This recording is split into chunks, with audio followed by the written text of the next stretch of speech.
Maybe the beast doesn't have a heart. Getting to know you.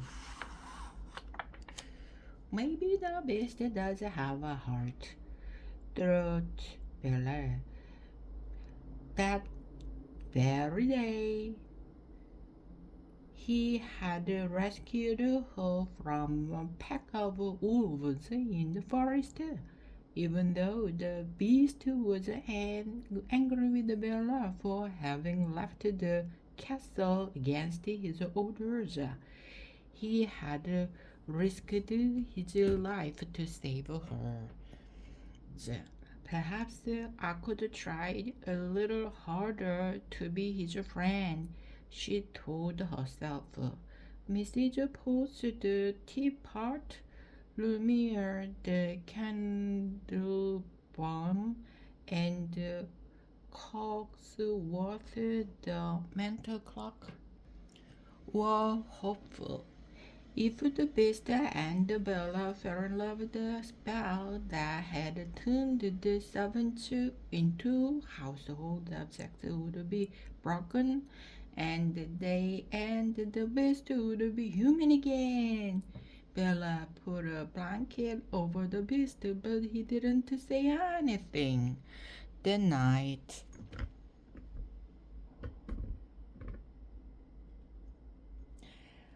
Mrs. Potts went to see the beast. Master, it's such a chilly night, she began. Wouldn't you like a nice hot drink in front of the fireplace? I'm sure Bella would love some company. Reluctantly, the beast stumped into the sitting room and settled in a chair. Mrs. Potts poured him some hot chocolate. Bella looked up from where she sat reading. Good evening, she said. The beast did his best to smile politely. Bella went back to her book. Soon she was startled by a loud slap.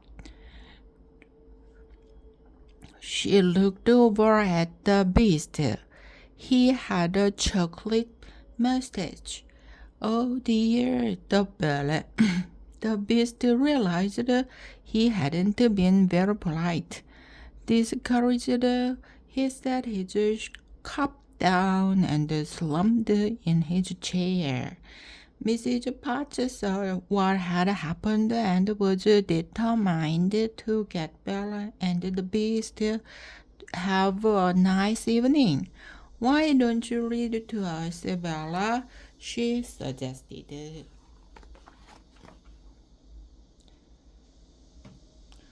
All right, Bella agreed. She turned to a new story. Once upon a time, there was a woodcutter. She began. That sounds so boring, the beast said, interrupting her. Bella scolded. Is there another story, Bella? Mrs. Potts asked gently. Bella flipped through the book until she found the tale about fire-breathing dragons and brave knights. Surely this will be exciting enough, she thought, and she began to read. The beast sat on the edge of his seat the whole time, listening to every word. Bella noticed how much the beast enjoyed the story and how, when he started to drink his cocoa again, he took care not to slurp.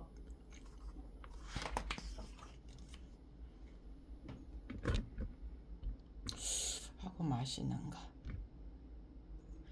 The next day, Lumiere and Cogsworth decided to play matchmaker too. What a beautiful day to go for a walk, Cogsworth said after breakfast. Look, the sun is shining. What's the point of taking a walk? Taking a walk? What's the point of taking a walk? Challenged the beast. Walking is only useful when you have somewhere to go. But before Bella and the Beast knew it, they were being bundled up and hurried out the door. There's nothing more romantic than a walk in the snow, Lumiere said dreamily, as Bella and the Beast made their way toward the woods.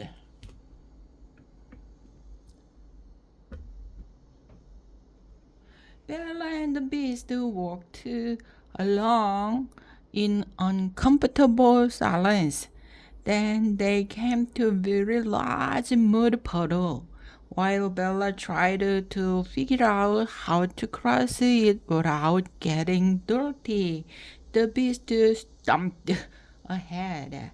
A gentleman would carry me over the puddle, Bella thought. It was obvious the Beast wasn't going to throw. Oh well, here goes, she thought as she waded through the muck.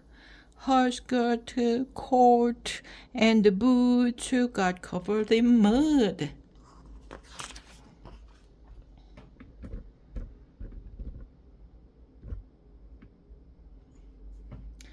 The Beast turned around to see what was taking Bella so long.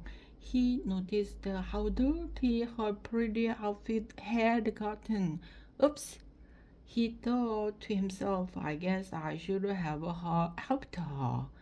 The wind picked up, and all at once it started to snow. It looks as if a bad storm is coming, the Beast warned. We'd better get back while we can still see where we are going. Bella nodded, wrapped her cloak tightly around her, and trotted through the falling snow. She tried to keep up with the Beast but fell behind. Quite unexpectedly, the Beast took Bella's hand. Follow me, he commanded, leading her through the blizzard. Lumiere and Cockworth were watching out the window as the two approached. They noticed Bella's hand in the Beast's paw. How romantic! Exclaimed Lumiere. Bella was relieved when they had made it to the castle, and also surprised at the way the Beast had taken care of her.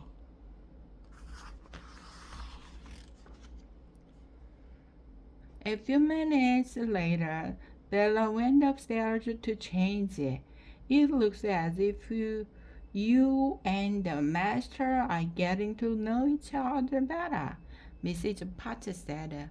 Bella hesitated. I suppose 내 생각에는, she answered, there is so much about him that's gruff and rude, and yet he's full of surprises. In the meantime, in another part of the castle, Cockworth and Lumiere were helping the Beast dry off. Did you have a nice walk, Master? Cockworth asked.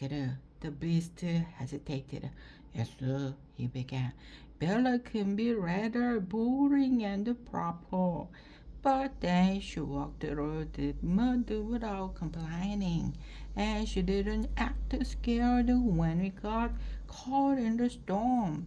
She's kind of surprising. 좀 놀랐을 거야. That afternoon, Mrs. Potts prepared a lovely lunch and served it in the castle's greenhouse.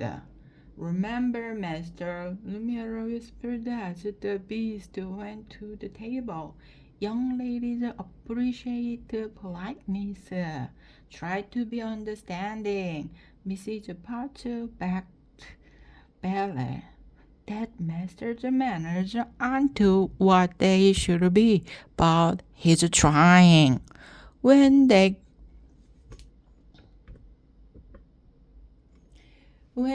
got to the table, Bella smiled primarily. 활짝 웃었다. And the beast managed a grin. 웃었다. Both were trying to be on their best behavior. Their drinks were served and they started eating. The beast grabbed a chicken leg and began devour it. But after Bella picked up her napkin and placed it on her lap, the beast grabbed his own napkin and did the same. Isn't this lunch delicious? asked Bella. The beast answered. His mouth stuffed with food. 음식으로 가득 찼어요, 입에. Just then, the beast noticed that his napkin had fallen on the floor. 냅킨이 바닥에 떨어졌어.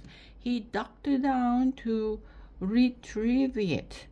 그 제자리로 놓으려고 숙였어요. And accidentally tipped over the table as he tried to sit back up.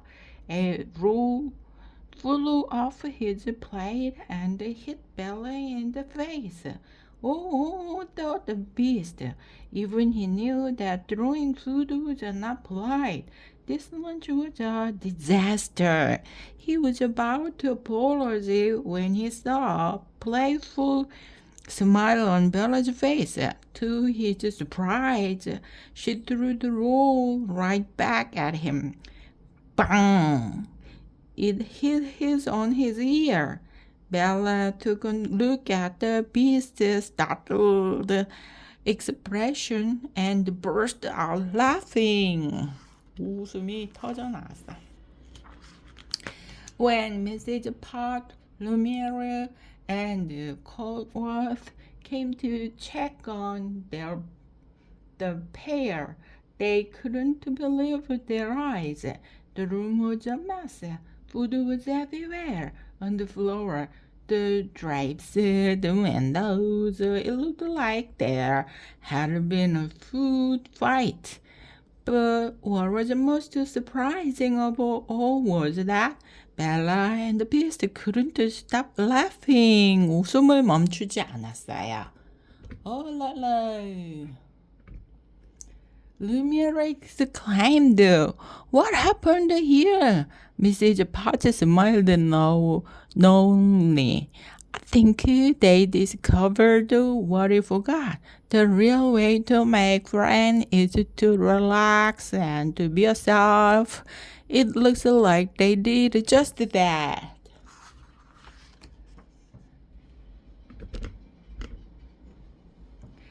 That night, Bella and the Beast got cleaned up and had a wonderful dinner together. Afterward, Bella patiently taught the Beast how to dance.